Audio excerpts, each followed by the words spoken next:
So in this episode, we're going to talk about how we make these rock materials and how we can actually scatter them throughout our mesh and how we're going to place it over our mud texture to create the finalized mud trench result. So stay tuned and I'll see you in the episode.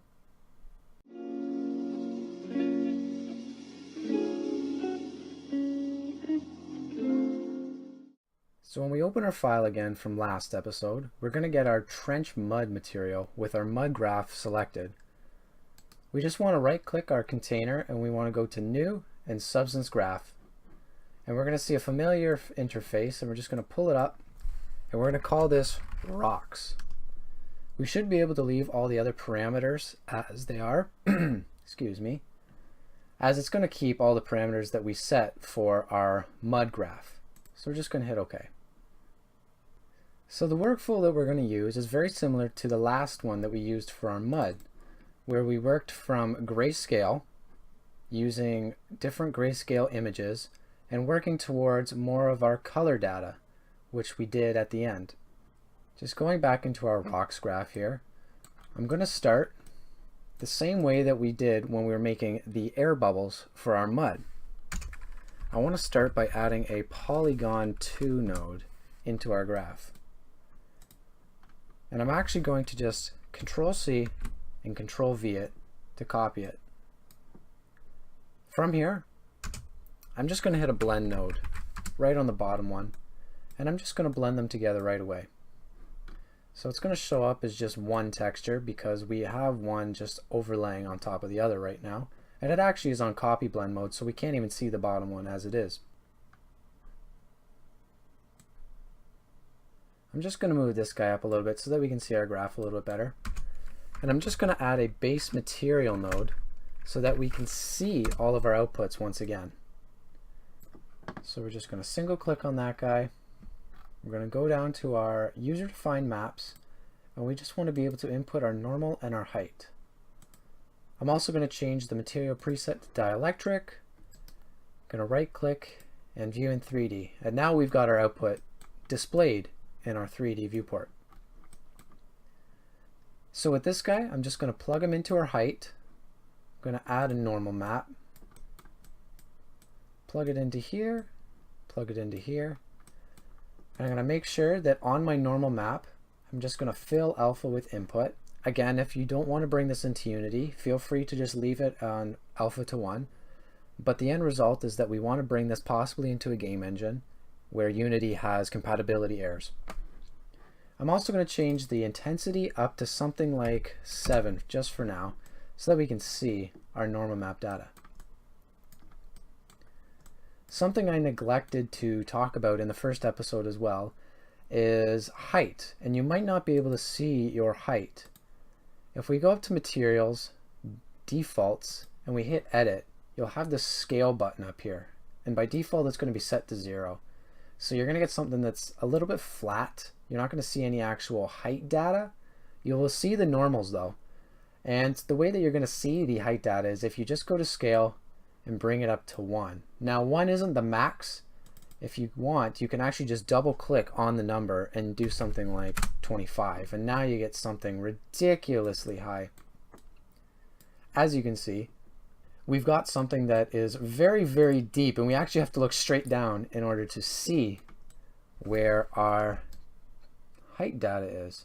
And if I just rotate the HDR around, you can kind of see it. It's almost like we're looking in to our mesh to try and find this height data, as the parallax occlusion actually brings in an illusion where we push in our texture onto the mesh. So I'm going to bring that back down just to 1, just so we get some height data as you can see here, and it's nothing too wild. So now I'm going to go back and I'm going to just drag these guys and give us some space to work with. And I'm going to bring this guy over as well. So first off, I'm going to start by giving this guy up here 5 sides.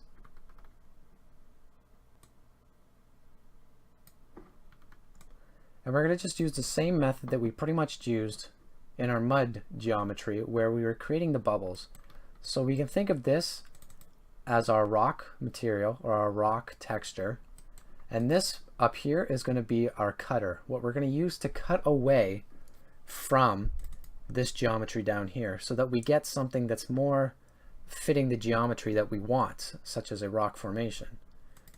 So I'm going to double click on this guy, and I'm going to come down, and I want to just bring the gradient down again because I want a little bit of variety and a little bit of a harsher cut when we're cutting into our polygon 2. So from there, I'm just going to add a splatter circular, and I'm going to go and change the pattern to image input. There we go. And now you can see we've got our guys in a circle again. So now I'm just going to fiddle around with the number, and I'm going to bring the radius up so that we just have to focus on cutting inwards. We don't want to have to worry about trying to make the size match and making the scale of these too large to try and, you know, cut inwards but also outwards, because some of the triangle might stick out of the sides. So I make it big enough to just kind of encompass each wall or each corner of our texture.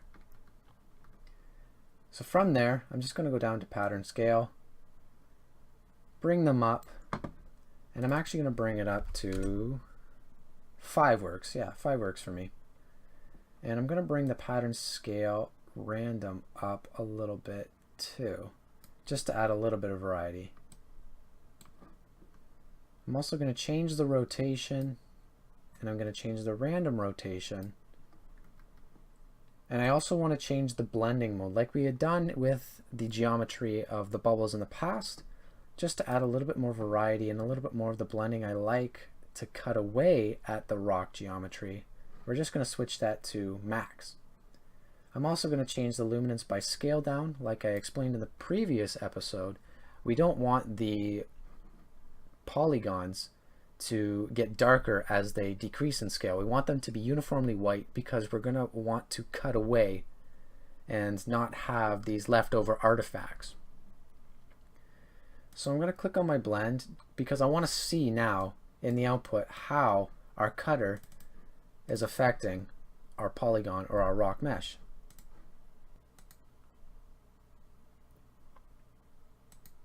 So I'm going to hit subtract, and now you can see we've got a little bit of a rock formation going on. Now it's a little uniform, but that's okay for now.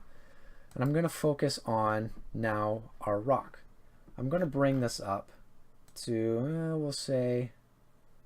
let's say 5 sides again. We'll go 5 and 5. And I'm going to bring the gradient down on this guy as well. Nothing too drastic. Just a tiny little point. And now it looks okay, but I certainly wouldn't use that as my finished result. So what I'm going to do is add a transform 2D node to this. And I'm going to actually decrease the scale on this guy. And I'm going to bring it right back up to the middle.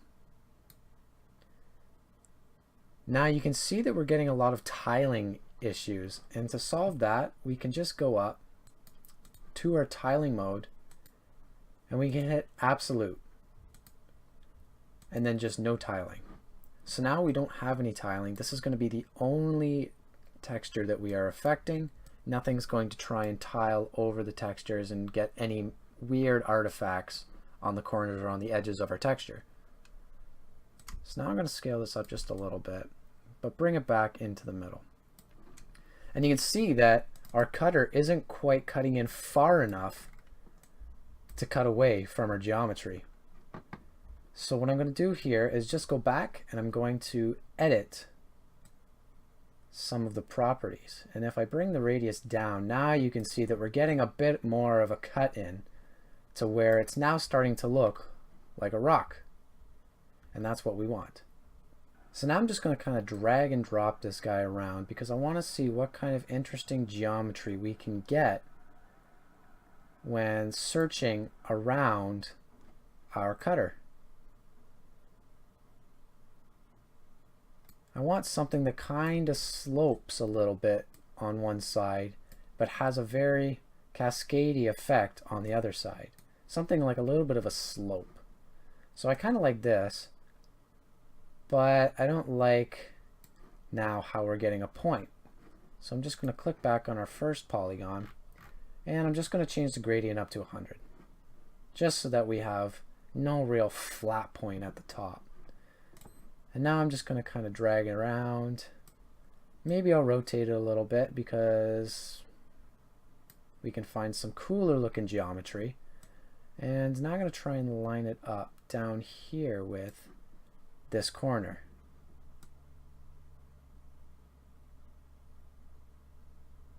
And that looks kind of cool. So now we're getting a bit of more of a rock formation, as you can see. I'm just going to go ahead and save it real quick so that we don't lose any of this nice data that we've gotten here. And now you can see what it's doing to our blend node, where we've moved our polygon up into the corner, but we've got our cutter cutting away at that geometry. So we're really only displaying kind of this portion of the black. And we gives us a nice gradient or a slope effect, but you can see where it also comes to a point and we get a bit more of those random slopes off to the side. And it's starting to look really cool. So now I'm just going to drag these guys back a little bit more to give us more space as we're working from grayscale towards our color. And I'm going to take this guy and I'm just going to add a slope blur grayscale to it. And as our slope, I'm actually going to use a fractal sum base, just to add a little bit more distortion to our rock. Now, as you can see, it distorted a little too much. So I'm going to go into our slope blur grayscale first, and I'm going to change the samples up a little bit. So now you can see it's coming more towards where our rock texture was before we kind of messed it all up. I'm going to bring the intensity down. And now we're starting to get more of our rock shape. Now it looks a little too bumpy, or it almost looks like it's fuzzy, and we don't want that. So I can actually go into the fractal sum base, and I can just turn the roughness down on that. Now that's a little too much as we're not getting any real effect. But now you can see, once we do that, now we start to get that variance and bumpiness. I'm also going to turn the global opacity down, bring the roughness back up, and I want to get, again, more of that cascading effect. I don't want it to be nice and rolling and nice and smooth. I want it to be a little bit sharper because it is a rock. It's going to be sharp. Again, that's a little too smooth.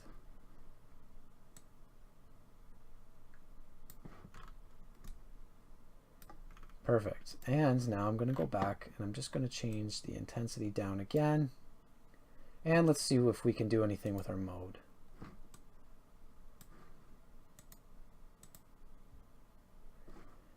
And normally for our mode, I like to change it to min. As you can see, it kind of cuts away a little bit at our texture, giving us some of that random divots into the rock. So I'm just going to go back and I'm going to change the global opacity again and bump it up. I'm going to change the roughness down a little bit as well because it was a little too uniform. I want it to be a little bit different in the areas, more selective in the areas that it does it. And it very much is a back and forth process with your materials and your nodes. All right, and so that's how I like it, at least for now. That might change. And from here, I'm going to blend one last texture. I'm going to add a clouds 1. And I'm just going to put it into this guy. And now you can see Again, it's messing up our whole material uniformly. We want to make sure that we're using this as our opacity or our mask so that it's only affecting our rock. But now we want to change the blending mode. And we want to go down and hit soft light. And now you can see it's just distorting it that little bit more.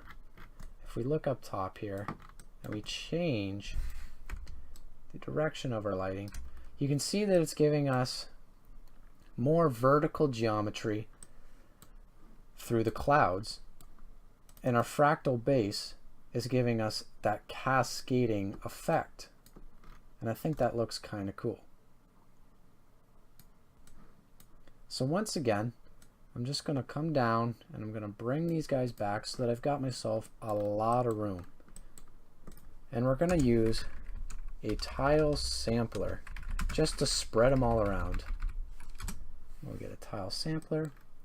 We want to make sure that we put this into our pattern input and get rid of that background input.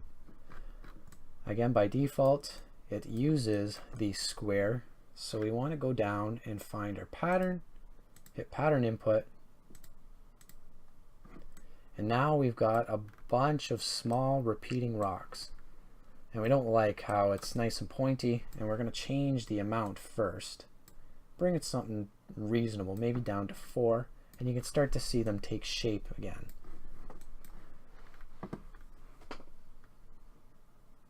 And I want to make sure that I can bring the scale up. Ooh, but not too much. As you can see, now we've got a rocky ground surface, but we don't want that. We want something a little bit smaller, a little bit more distinguishable from each other. Perfect. So now we've got our rocks, and they're all uniform. So we're going to continue going down and just throw them all around. You know, move them around, get them to somewhere you like. Again, nothing's ever solid or concrete. We can do it anything on the fly. And I don't like how they're clumping together, so I'm going to just keep messing around until I find something that looks interesting. And then I'm also going to play with the offset a little bit as well. And that looks promising for now. So I'm going to go down to rotation, and I want to turn these guys, again, all uniformly. So we're going to use rotation random as well. Crank that up, just so that they're not all facing the same way, because that would look kind of weird. I'm also going to go down. We want to make sure that our blend mode is on max, which is perfect. As you can see, it kind of looks like these rocks mesh together, but if we had this on, add sub, it actually doesn't look too bad in this case, but sometimes it really peaks and it creates a white spot on your texture. And in height, that means that it's going to be just flat, and we don't want that. However, I am going to bring that back down to max just because in the future I don't want it to possibly be a flat surface and I don't recognize it. I'm also going to go over to our color, and I'm just going to bring that down a little bit, just so that our rocks aren't way too high off of our surface. I'll bring it back up a little bit. We do want some height. So I'm going to go back, and I'm just going to kind of move these rocks around now and change the scale of them, because I don't really like how big they are. I want to change the scale random. There we go. So now we can see a little bit of variance. That looks a little bit nicer, but I don't like how they're all kind of clustering together. So I'm going to go down to position, and I'm going to just change our position once again. And once again, they're kind of clustering. I don't like that.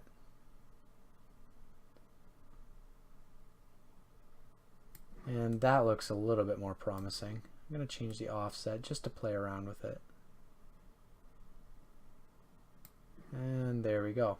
I'm just going to go up and save our profile again. But that's looking pretty nice, pretty good. And that's only one rock. We've actually got one more to do. So I like the look of that right now. And what I'm going to do is I'm going to zoom out, Just click and drag over that, hit Control C, and then hit Control V. And it's going to duplicate the entire graph for us again. What we're going to do now is actually create a second rock, but we're going to create it off of the parameters that we've already set out for ourselves. And what we can do here is really just go into our transformation. Again, I want to see our end result, and we'll single click on this guy, and we can just start to move it around to get different types of rocks. And I'll zoom in here because I can't quite see all the fine detail that we want. I think I'm going to scale him up just a little bit.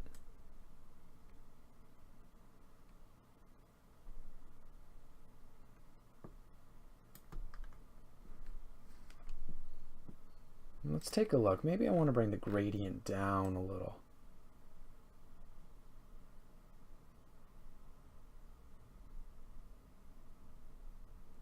No, I'm not too fond of keeping the gradient down, so we'll just leave that all the way up.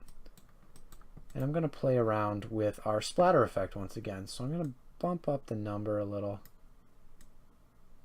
bring down the radius, bump the number down. There we go.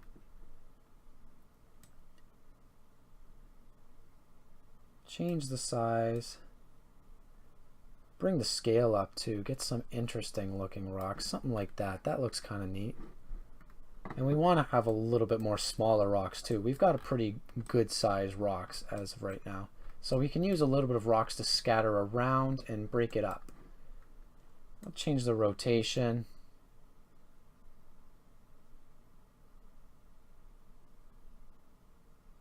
Yeah, something like that. And I'm actually happy with the rotation as of right now. That's a pretty interesting looking rock. And I think for that we're good. So I'm going to leave all of the settings that we've done with our slope and our blend, because for the most part it's going to look okay. And now I'm going to actually plug this guy into our normals and our base material so that we can see them without having to look at our first rocks that we created. And so now you can see that they're actually pretty different looking than the other rocks that we had. And that's good. We want to make sure that our rocks don't look too uniform. Again, they don't have to all be different, but we don't want them to be too alike. And so I'm going to click on our tiler, and I'm going to come down, and I'm just going to change the amount that we have. First off, we'll go something like 9. We get smaller, nice little rocks, but they look a little bit too sharp, a little too tall. They don't really look like rocks. They look more like mini mountains. We're making mountains out of molehills here. And so I'm going to go in, I'm just going to bring the color down exponentially. There we go. So now they're just closer to those little air bubbles that we made in our mud material.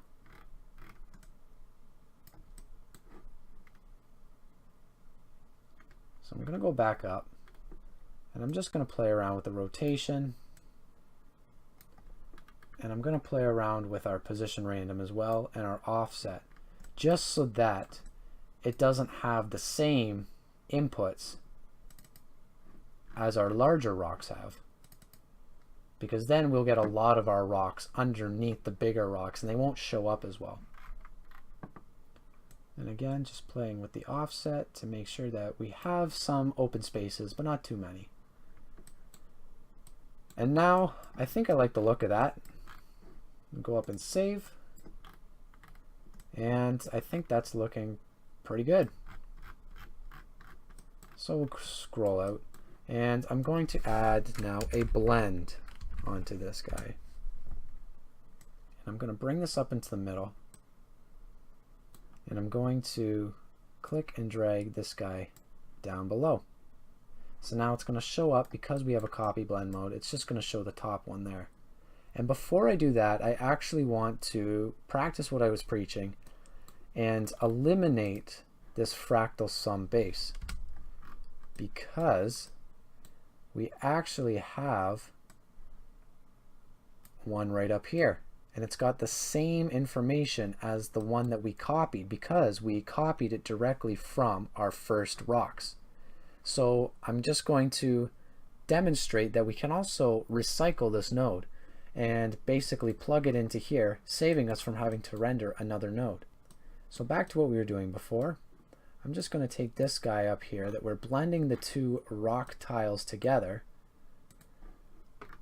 and I'm going to go down and I'm going to go to screen. And what screen is going to do is eliminate any black spots from our top texture and blend the white down onto our bottom texture. And as you can see here, we now get our rocks in perfect harmony. So now that we've got our rocks all laid out and together on the same blend, we can take a look and see how they are interacting with each other and whether we like to maybe add one more rock level, or maybe we want to make one bigger. And for right now, I actually like how that turned out, surprisingly. Normally on the first go around it doesn't work out that way, but for all intents and purposes we're going to just keep it as we have it now. And so now we're getting towards our color data, and it's that time where we don't really need this guy anymore. So I'm going to just delete him, and I'm going to start to bring our normals over to our normal output. I'm also just going to plug our height into our albedo map, or base color, and then I'm just going to add a gradient map. This is the point where I like to just kind of set up what my normal outputs are going to look like before I actually get in and dive into the finished result. Because once I get them all set up, then I'll be able to actually view them in 3D. But for now, I just want to keep our base material in the 3D view so that we can still see what our model looks like. So I'm going to actually plug in just a uniform color, and we're going to plug that into grayscale and bring that about halfway, just so that it's not too shiny but it's not too rough as well. For our metallic, same thing that we did for our mud. We want to add in a uniform color. We're going to put it to grayscale, and we're actually going up to its output size. We're going to set it to absolute, bring it down to 16 by 16, and then we're just going to add a levels node on top of that so that when we are using our smoothness map from the alpha of our metallic, we're going to get a 2K, 1K, 4K texture, whatever we decide that we want the parent size to be. So on our levels, I'm just going to go relative to parent. And lastly, well, second lastly, we can just bring our height right into our height map down there. We don't have to change anything yet. And now lastly, we need an ambient occlusion. So I'm going to drag that guy in, going to add usage, and go down to ambient occlusion. Type in our identifier and our label. We also want to make sure that we add this to the material group, just for later down the line when we are blending the materials together. So now that we've got our ambient occlusion, I want to go up, and I just also want to drag and drop our normal into our ambient occlusion.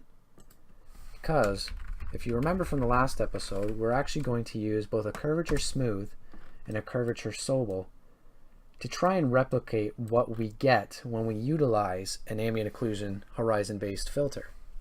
So I'm also going to add a curvature sobel. Again, not on top, but there we are. And I'm going to just plug our normal map into that guy as well.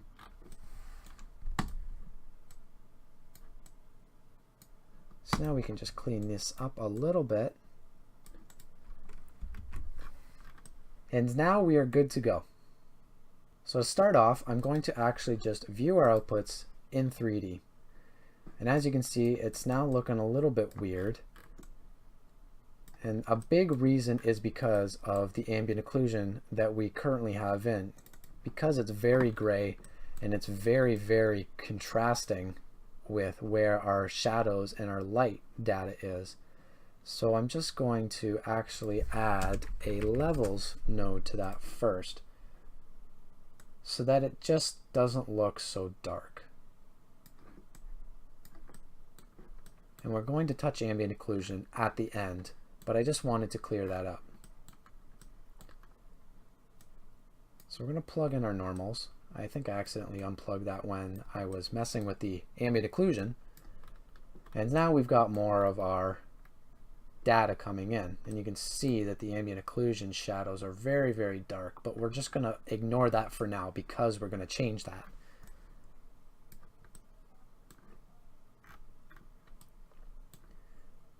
So I want to work on our albedo map first. And so I'm going to grab our gradient map and I'm going to go into our gradient editor. And just like we did last time with the mud, we're going to actually jump off into colorizing our data by using the pick gradient. And so I just Googled rocks mud, and I'm going to actually be using this as our gradient to start off with. So I'm going to pick gradient and I'm just going to drag and drop that guy. And now you can see that we're getting some really interesting colors. But we've got a lot of colors up in here that is giving us very, very interesting results, but it can also be very, very noisy and busy, and we don't necessarily want to work with each of these individually. So I'm just going to drag over all of those middle ones and I'm going to hit delete or backspace. And now we can start working with these a little bit more. And I'm going to delete these guys because they're a little too close together. And now I can start dragging these around and getting the grayscale value that we want. So I'm going to play around with these for a little bit, and then when I get back to you, hopefully we'll have something that looks a little bit nicer. So as you can see from the rocks that I got, I started off with a very, very brown, dark brown texture or color, pretty close to what we had when we were doing the mud, because this is going to be the part that is closest to the mud right in it, and I want it to seem pretty seamless, as though the rock is actually pushing through the mud. And as we get closer to the point of our rock, I wanted it to look more like the mud has been drying over time and it isn't quite as wet as the ground or the mud surrounding it. So we get a bit of a gradient of dark brown to mid brown to lighter brown and then more into our grayish rock. And I'm using this middle gray here as kind of a mid-ground or a level of how far up I want my drying mud to get. And I like something around there because it's going to be a very wet and muddy material. It only makes sense that a lot of the rock is covered in mud. So hopefully you found something you like, and if you weren't able to, hopefully this gives you ideas of what you can use. So on top of that, I want to be able to add a little bit more variety on our rock color variation that we can't quite get from our grayscale image here. And to do that, I'm going to add another blend node on top of our gradient, and I'm going to add a gradient map right over our pre-existing gradient map. I'm going to click and drag that guy in there, and then to input into our gradient map, I'm actually going to use a dirt. In this case, we'll use dirt 1. So now you can see the effect that it's going to have over top of our areas where we're getting a lot of the black and white values. We're going to use this as a mask to kind of mask off where we want the colors that we dictate this gradient map to have. And so we kind of want to just use this almost as a mask to a certain degree. However, we also want to add a little bit more color variety.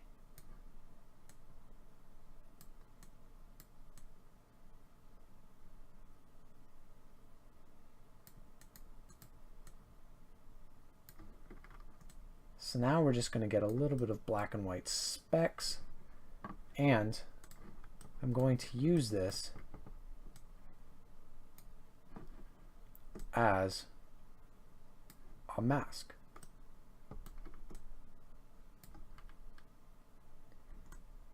However, you can see that it's kind of lining up onto the ground of our material, and I don't like that as much. So maybe not going to use our dirt as the mask. However, we can use this guy down here as our mask. And now it's just going to show up on the rocks because we're indicating we just want our rock to be where our colors show up. And now you can see that it's added a little bit more of spot variety to our rocks.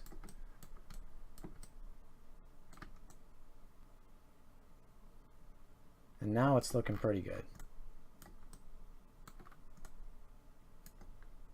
So now I'm just going to go and change our gradient one more time, now that we can view it in our 3D view.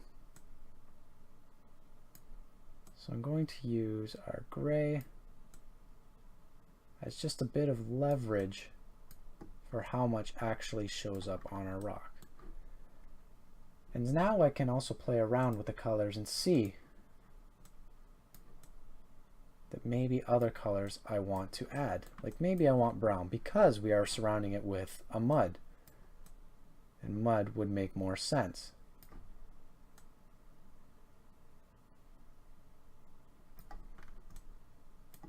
And now that looks a little bit better. We're getting mud splashes up top over our rocks. And I like that a lot more than the white specks that we had actually. So we're going to use that. I'm just going to delete that guy we have there just to make our rocks a little bit lighter. And let's see, if we bring this down, now we get a really muddy rock. And I like something kind of in the middle. So now I want to play around with the roughness because our normal map for all intents and purposes is looking pretty good. And again, if we were to adjust it, we would just bring it down or up depending on how much surface detail we want to see with light bounces. So I'm going to get rid of this, and now we're going to look very, very glossy, very shiny. And we're going to reflect a lot of light. I'm going to start by just plugging in our height information into our roughness. However, I'm also going to blend it, and I want to use our moisture grunge map, or our moisture noise. And you can see that it's got a lot of smoother areas with a lot of more detailed areas, and I want to kind of encapsulate that in our rocks. So now I'm going to go down, and I'm just going to single click and then click back onto our blending mode and just kind of look around and see what it does in our 3D and 2D viewport. Again, to help with the visualization in our 2D, we can also just use this as a mask so that it only shows up on our rocks. So I like something kind of like that because it shows that our rock isn't as shiny, but the mud, as we get closer down to where the mud will be, is a lot glossier, and that's going to look more realistic as the rocks aren't too reflective, but the mud that surrounds it is going to be very, very wet. Therefore, it's going to be very, very reflective. So I'm just going to add a levels node on top of that just so that we can also even out the transition so that it isn't as contrasting or complex. Again, we want to make sure that our blacks aren't too black and that our whites aren't too white, so that nothing is ever pure rough or pure reflective. And now I'm just going to crank up some of the effects that we have. And as you can see, when I bring up the blackness, now it's creeping its way up to the top of being reflective. And if I inversely bring our white down, it's going to creep down to the bottom and take away any of our specular.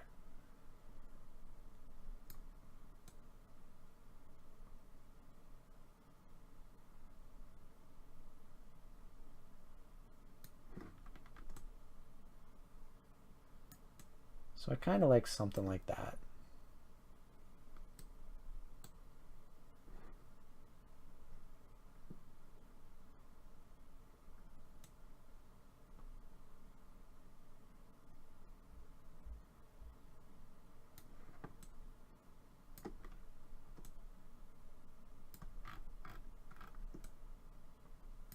And now that's looking pretty cool. As you can see, we get a lot of reflection off of the mud, but the rocks themselves aren't too reflective. And that's looking pretty all right. So we'll go up and save. And now we've got our roughness taken care of, for now at least. So I'm going to just close those in so that we know that we're done with that. And as we work our way down, we've actually already done ourselves a bonus and taken care of the metallic. So now all we need to worry about is our height. And the beauty of that is we don't actually need to affect our height here, because we've already done it by affecting the colors on our tile sampler. Now, if you wanted to affect these uniformly and bring them all down together, then we could use a levels node down here. However, if you wanted to bring these smaller rocks down, we'd actually have to go into our tile sampler and just bring them down via the color. And I don't like how they're kind of pointed again, so we're going to just go down to our color and just bring them down ever so slightly. Maybe we'll color random just a little bit to add more variety. And I'll actually go up and do that to our other tile sampler, just to add some more variety into our rocks. You don't want anything too drastic, because normally you'll get one rock that shoots right up and looks just like it's a triangle because of how pointed it is.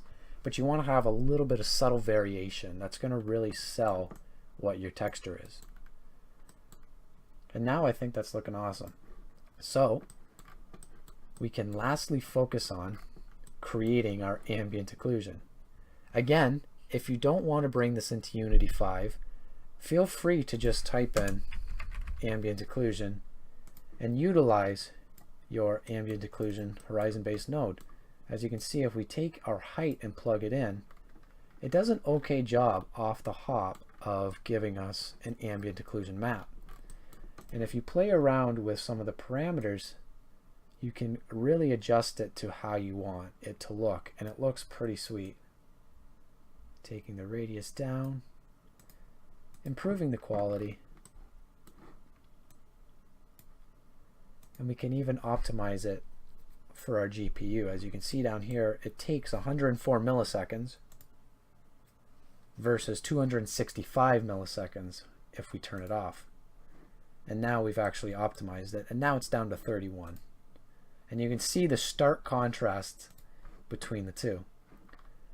Now I'm going to keep this in just so that we get a reference point for how we want our blend to look. And right now that's looking really not close at all. We've got the levels down, but we don't have any of the data. So I'm going to drag these over, and I'm going to double click just so that we can view them again.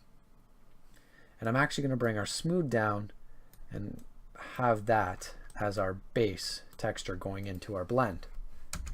So I'm going to just blend the two together. And I'm going to bring this in there. So we're just going to switch it around. Now the problem with our Sobel right now is that it's a little too sharp for my liking. So I'm going to add a blur high quality grayscale. Again, bringing it all the way down intensity. We don't want anything too sharp. We just want to make sure that we have some edge data, but it isn't black and white.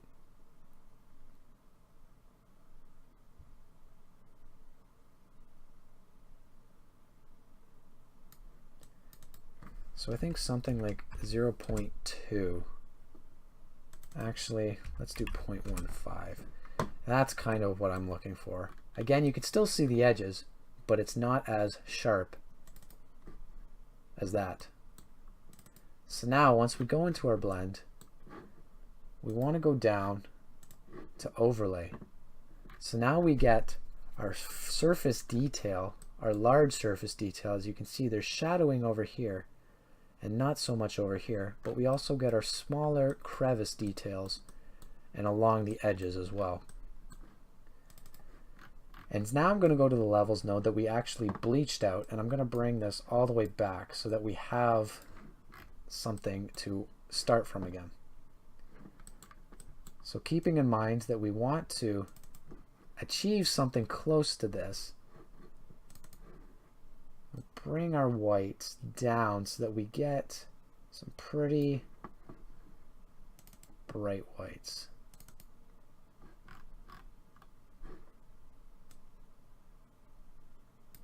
And we'll crank up our blacks, and we don't want it that harsh.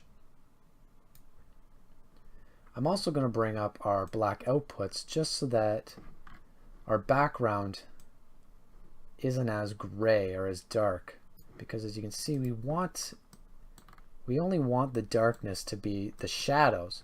We want the rest of it to be white so that when it multiplies over our albedo and our roughness, it's only going to show us the shadow detail. And when we have a subtle gray, it's going to color everything in a little bit darker. So we're going to crank down our whites just a little bit.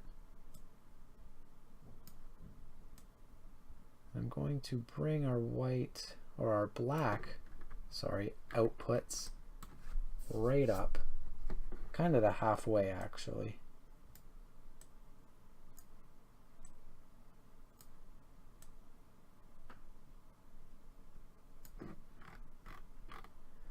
And now we're getting something that slightly resembles our horizon based. Now unfortunately, we're not going to be able to get as much shadow detail surrounding the rocks as we want.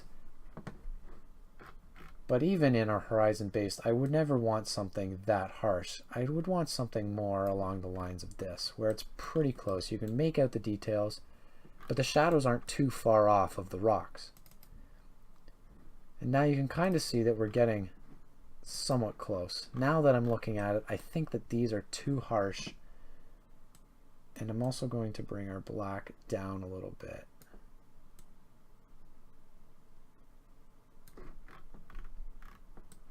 And now something like that looks a lot better. And I'm happy with that. So we can get rid of this guy. And now we can just clean up our nodes a little bit to make it look a little bit more beautiful. So we've actually got two of the harder materials to make out of the way, being our rocks and our mud. In the next tutorial, we're going to go over how to make twigs and how to add a bunch of randomness and variety to your materials. Stay tuned, and I'll see you guys in the next episode.